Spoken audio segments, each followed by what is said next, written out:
ಎಲ್ಲರಿಗೂ ನಮಸ್ಕಾರ. ಕರಾವಳಿ ಸ್ವಾದಕ್ಕೆ ಸ್ವಾಗತ. ಇವತ್ತಿನ ವಿಡಿಯೋದಲ್ಲಿ ಆಲೂಗಡ್ಡೆನ ಬಳಸಿ ಹಪ್ಪಳನ ಹೇಗೆ ಮಾಡೋದು ಅಂತ ತೋರಿಸ್ಕೊಡ್ತಾ ಇದ್ದೀನಿ. ಅಕ್ಕಿ ಹಿಟ್ಟು ಅಥವಾ ಯಾವುದೇ ಥರ ಹಿಟ್ಟಾಗಲಿ ಸಬ್ಬಕ್ಕಿ ಆಗಲಿ ಏನು ಹಾಕಬೇಕಂತಿಲ್ಲ. ತುಂಬಾ ಸುಲಭದಲ್ಲಿ ಆಗುವಂಥ ಹಪ್ಪಳ ರೆಸಿಪಿ ಇದು. ಬನ್ನಿ ಹೇಗೆ ಮಾಡೋದಂತ ನೋಡೋಣ.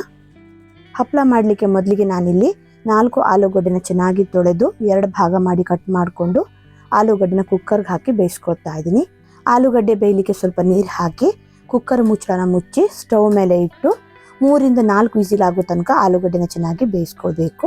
ಕುಕ್ಕರ್ ವಿಸಿಲ್ ಆಗಿ ಪ್ರೆಷರ್ ಎಲ್ಲ ಹೋದ್ಮೇಲೆ ಮುಚ್ಚಳನ ಓಪನ್ ಮಾಡ್ತಾ ಇದ್ದೀನಿ. ನೋಡಿ, ಆಲೂಗಡ್ಡೆ ಈ ರೀತಿ ಚೆನ್ನಾಗಿ ಬೆಂದಿರಬೇಕು. ತುಂಬ ಮೆತ್ತಗಾಗೋ ತನಕ ಬೇಯಿಸ್ಕೊಳ್ಳಿಕ್ಕೆ ಹೋಗಬೇಡಿ. ಕುಕ್ಕರಿಂದ ಆಲೂಗಡ್ಡೆನ ತೆಗೆದು ಒಂದು ಪ್ಲೇಟಿಗೆ ಹಾಕಿ ನೀಟಾಗಿ ಆಲೂಗಡ್ಡೆ ಸಿಪ್ಪೆನೆಲ್ಲ ತೆಕ್ಕೊಳ್ಬೇಕು. ನಾನಿಲ್ಲಿ ಸ್ವಲ್ಪ ಪ್ರಮಾಣದಲ್ಲಿ ಹಪ್ಪಳ ಮಾಡ್ತಾ ಇರೋದ್ರಿಂದ ಕೇವಲ 4 ಆಲೂಗಡ್ಡೆನ ತಗೊಂಡಿದ್ದೀನಿ. ನೀವೇನಾದರೂ ಜಾಸ್ತಿ ಪ್ರಮಾಣದಲ್ಲಿ ಹಪ್ಪಳ ಮಾಡೋದಾದರೆ ಆಲೂಗಡ್ಡೆ ಪ್ರಮಾಣನ ಜಾಸ್ತಿ ತಗೋಬೇಕು. ನೋಡಿ, ಈ ರೀತಿ ನೀಟಾಗಿ ಆಲೂಗಡ್ಡೆ ಸಿಪ್ಪೆನೆಲ್ಲ ತೆಗೆದು ನಂತರ ಇದನ್ನು ಚಿಕ್ಕದಾಗಿ ತುರ್ಕೊಳ್ಬೇಕು.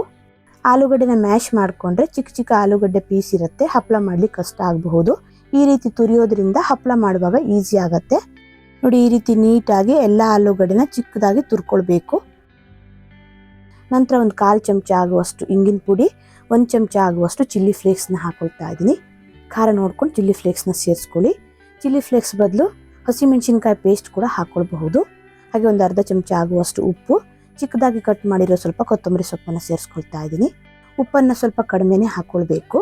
ನಾರ್ಮಲ್ ಆಗಿ ನಾವು ಎಲ್ಲ ಅಡುಗೆಗೆ ಬಳಸ್ತೀವಲ್ಲ ಆ ರೀತಿ ಹಾಕ್ಕೊಳಕ್ಕೆ ಹೋಗಬಾರ್ದು. ಇದಿಷ್ಟನ್ನು ಹಾಕಿ ತುರಿದಿರೋ ಆಲೂಗಡ್ಡೆ ಜೊತೆ ಚೆನ್ನಾಗಿ ಮಿಕ್ಸ್ ಮಾಡ್ಕೊಳ್ಬೇಕು. ಉಪ್ಪು ಮತ್ತು ಖಾರ ಎಲ್ಲ ಚೆನ್ನಾಗಿ ಎಲ್ಲ ಕಡೆ ಮಿಕ್ಸ್ ಆಗಬೇಕು. ಚಪಾತಿಗೆಲ್ಲ ಹೇಗೆ ಕಲಿಸ್ಕೊತೀವಲ್ಲ ಆ ರೀತಿ ನೀಟಾಗಿ ಕಲಿಸ್ಕೊಳ್ಳಿ. ಕಲಿಸುವಾಗ ನೀರೇನು ಹಾಕಬಾರ್ದು. ಆಲೂಗಡ್ಡೆಯಲ್ಲಿ ತೇವಾಂಶ ಇರೋದ್ರಿಂದ ಕಲಿಸ್ಲಿಕ್ಕೆ ನೀರೇನು ಬೇಕಾಗಲ್ಲ. ನೋಡಿ, ಈ ರೀತಿ ಸಾಫ್ಟ್ ಆಗಿ ರೆಡಿ ಮಾಡ್ಕೊಳ್ಬೇಕು. ನಂತರ ಹಪ್ಪಳ ಯಾವ ಸೈಜಲ್ಲಿ ಬೇಕು ಅಂತ ನೋಡಿಕೊಂಡು ಸ್ವಲ್ಪ ಮಿಶ್ರಣನ ತಗೊಂಡು ಉಂಡೆ ಮಾಡ್ಕೊಳ್ಬೇಕು. ನೋಡಿ, ನಾನಿಲ್ಲಿ ಈ ರೀತಿ ಮೀಡಿಯಂ ಸೈಜಲ್ಲಿ ಉಂಡೆ ಮಾಡ್ಕೊಳ್ತಾ ಇದ್ದೀನಿ. ತೀರಾ ಚಿಕ್ಕದು ಅಲ್ಲ, ತುಂಬ ದೊಡ್ಡದಾಗಿ ಕೂಡ ಅಲ್ಲ. ಮೊದಲಿಗೆ ನಾನಿಲ್ಲಿ ಎಲ್ಲವನ್ನು ಉಂಡೆ ಮಾಡಿಟ್ಕೊಳ್ತಾ ಇದ್ದೀನಿ. ಈ ರೀತಿ ಮೊದಲಿಗೆ ಉಂಡೆ ಮಾಡ್ಕೊಳ್ಳೋದ್ರಿಂದ ಹಪ್ಪಳನ ಬೇಗನೆ ಮಾಡ್ಕೊಳ್ತಾ ಹೋಗಬಹುದು. ಹಾಗೆ ಹಪ್ಪಳ ಎಲ್ಲ ಒಂದೇ ಸೈಜಲ್ಲಿ ಇರುತ್ತೆ. ನಂತರ ಹಪ್ಪಳ ಮಾಡಲಿಕ್ಕೆ ಈ ರೀತಿಯಾದ ತೆಳ್ಳಗಿನ ಒಂದು ಪ್ಲಾಸ್ಟಿಕ್ ಕವರ್ನ ತಗೊಂಡು ಸ್ವಲ್ಪ ಎಣ್ಣೆ ಹಚ್ಕೊಳ್ತಾ ಇದ್ದೀನಿ. ಫಸ್ಟ್ ಒಂದ್ಸಲ ಎಣ್ಣೆ ಹಚ್ಕೊಂಡ್ರೆ ಸಾಕು. ಪ್ರತಿಯೊಂದು ಹಪ್ಪಳ ಮಾಡುವಾಗಲೂ ಎಣ್ಣೆ ಹಚ್ಕೋಬೇಕಾಗಿಲ್ಲ. ಕವರ್ಗೆ ಸ್ವಲ್ಪ ಎಣ್ಣೆ ಹಚ್ಚಿ ನೋಡಿ, ಈ ರೀತಿ ಮಧ್ಯದಲ್ಲಿ ಉಂಡೆನ ಇಟ್ಟು ಇನ್ನೊಂದು ಸೈಡ್ ಶೀಟ್ನ ನೋಡಿ ಈ ರೀತಿ ಫೋಲ್ಡ್ ಮಾಡಿ ಉಂಡೆ ಮೇಲೆ ಹಾಕ್ಕೊಳ್ಬೇಕು. ನಂತರ ಒಂದು ಪ್ಲೇಟ್ನ ತಗೊಂಡು ನಿಧಾನಕ್ಕೆ ಈ ರೀತಿ ಪ್ರೆಸ್ ಮಾಡಿಕೊಂಡು ಹಪ್ಪಳನ ಮಾಡ್ಕೊಂಡ್ರೆ ಆಯಿತು. ತುಂಬಾನೇ ಸುಲಭದಲ್ಲಿ ಮಾಡ್ಕೊಳ್ಬಹುದು. ಕೈಯಲ್ಲಿ ತಟ್ಟಿ ಕೂಡ ಮಾಡ್ಕೊಳ್ಬಹುದು. ಆದರೆ ಈ ರೀತಿ ಪ್ಲೇಟಲ್ಲಿ ಪ್ರೆಸ್ ಮಾಡಿ ಮಾಡೋದ್ರಿಂದ ತುಂಬಾನೇ ಈಸಿಯಾಗಿ ಬೇಗನೆ ಹಪ್ಪಳನ ಮಾಡ್ಕೊಳ್ಬಹುದು. ನೋಡಿ, ಎಷ್ಟು ಬೇಗ ರೆಡಿ ಆಯಿತು ಅಂತ. ಇದೇ ರೀತಿ ಇನ್ನೊಂದು ಹಪ್ಪಳನ ಮಾಡಿ ತೋರಿಸ್ತಾ ಇದ್ದೀನಿ. ಮತ್ತೆ ಕವರ್ಗೆ ಎಣ್ಣೆ ಸವರೋದನ್ನು ಬೇಕಾಗಿಲ್ಲ. ಫಸ್ಟ್ ಒಂದ್ಸಲ ಹಚ್ಕೊಂಡ್ರೆ ಸಾಕಾಗತ್ತೆ. ಹಪ್ಪಳನ ತೆಳ್ಳಗೆ ಮಾಡ್ಕೊಳ್ಳಿಕ್ಕೆ ಹೋಗಬೇಡಿ. ಹಾಗೆ ತೀರಾ ದಪ್ಪ ಮಾಡಿದ್ರು ಒಣಗ್ಲಿಕ್ಕೆ ಸ್ವಲ್ಪ ಜಾಸ್ತಿ ಟೈಮ್ ತಗೊಳತ್ತೆ. ಪ್ಲೇಟ್ನ ಸಹಾಯದಿಂದ ನೋಡಿ ಈ ರೀತಿ ಪ್ರೆಸ್ ಮಾಡಿಕೊಂಡು ನಂತರ ಮೇಲ್ಗಡೆ ಇರೋ ಶೀಟ್ನ ನಿಧಾನಕ್ಕೆ ತೆಗೆದ್ರೆ ಆಯಿತು. ನಂತರ ಇದನ್ನು ಕವರ್ ಸಮೇತ ತಗೊಂಡು ಹಪ್ಪಳ ಒಣಸೋ ಬಟ್ಟೆ ಅಥವಾ ಶೀಟ್ ಮೇಲೆ ಹಾಕಿ ಮೇಲ್ಗಡೆ ಇರೋ ಕವರ್ನ ತೆಗೆದ್ರೆ ಆಯಿತು. ಇಲ್ಲ ಅಂತಂದರೆ ನೋಡಿ, ಈ ರೀತಿ ಹಪ್ಪಳ ಒಣಸೋ ಶೀಟ್ ಮೇಲೆ ಡೈರೆಕ್ಟಾಗಿ ಉಂಡೆನ ಇಟ್ಟು ಅದರ ಮೇಲೆ ಒಂದು ತೆಳ್ಳಗಿನ ಪ್ಲಾಸ್ಟಿಕ್ ಕವರ್ನ ಇಟ್ಟು ಪ್ಲೇಟ್ನ ಸಹಾಯದಿಂದ ನೋಡಿ ಈ ರೀತಿ ಪ್ರೆಸ್ ಮಾಡ್ತಾ ಹಪ್ಪಳನ ಮಾಡ್ಕೋಬಹುದು. ಕೈಯಿಂದ ತಟ್ಟೋದೇನು ಬೇಕಾಗಿಲ್ಲ. ಬೇಗನೆ ಆಗುತ್ತೆ. ತುಂಬಾ ಸುಲಭದಲ್ಲಿ ಮಾಡ್ಕೊಳ್ಬಹುದು. ಇದೇ ರೀತಿ ನಾನಿಲ್ಲಿ ಎಲ್ಲ ಹಪ್ಪಳನ ಮಾಡ್ಕೊಂಡಿದ್ದೀನಿ. ನಂತರ ಹಪ್ಪಳನೆಲ್ಲ ಚೆನ್ನಾಗಿ ಒಣಸ್ಕೊಳ್ಬೇಕು.